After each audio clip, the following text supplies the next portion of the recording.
పాకిస్తాన్లో ఓ విచిత్ర సంఘటన జరిగింది.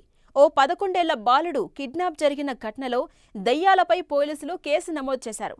పాకిస్తాన్లోని రావల్పిండి జిల్లాలో 11 ఏళ్ల బాలుడు తప్పిపోయాడు. అయితే తన కొడుకు తప్పిపోవడానికి కారణం జిన్లు అని పిలువబడే అతీంద్రియ శక్తులే కారణమంటూ ఆ బాలుడి తండ్రి ఆరోపించాడు. పోలీసులు కూడా ఇదే విషయంపై కేసు నమోదు చేసినట్టు స్థానిక మీడియా పేర్కొన్నారు. చాలా రోజులుగా తన కొడుకు ఇంటికి తిరిగి రాకపోవడం లేదంటూ పాకిస్తాన్ రావల్పిండి జిల్లాలోని టాక్సిలా పోలీస్ స్టేషన్లో బాలుడి తండ్రి ఇచ్చిన ఫిర్యాదు చేశాడు.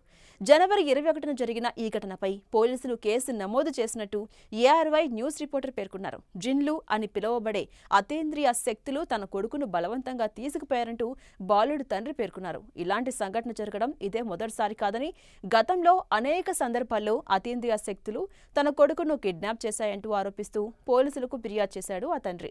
గతంలో ఇలాంటి సంఘటనలు జరిగినప్పుడు బాలుడు కొంతకాలం తర్వాత ఇంటికి తిరిగి వచ్చేవాడు. కానీ ఈసారి 10 రోజుల తర్వాత కూడా తిరిగి రాలేదని తండ్రి పేర్కొన్నాడు. తప్పిపోయిన బాలుడి వయసు 11 ఏళ్లు.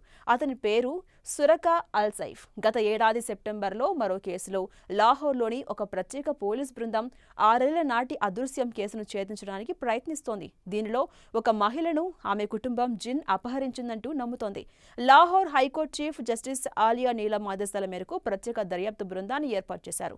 లాహోర్ ఇన్వెస్టిగేషన్ డీఐజీ జీషన్ రజా దీనికి నాయకత్వం వహించారు. తప్పిపోయిన మహిళ ఫౌజియా బీబీని తిరిగి తీసుకురావాలని, ఈ కేసులో వివరణాత్మక నివేదికను సమర్పించాలంటూ కోర్టు పోలీసులను ఆదేశించింది.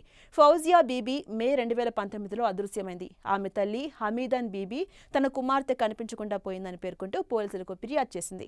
ఎఫ్ఐఆర్ ప్రకారం ఫౌజియా అత్తమామలు ఆమెను ఒక జిన్ కిడ్నాప్ చేసి తీసుకెళ్లిందని ఆరోపించింది. అయితే ఈ కేసుపై పోలీసులు దర్యాప్తు చేస్తున్నారు. ఇక అదృశ్యమైపోయిన వ్యక్తులకు సంబంధించి బాధితులు వింత కారణాలు చెబుతున్నారని, అయితే geo fencing, call record analysis ఆధారంగా కేసును విచారిస్తూ ఉన్నట్టుగా అధికారులు తెలిపారు.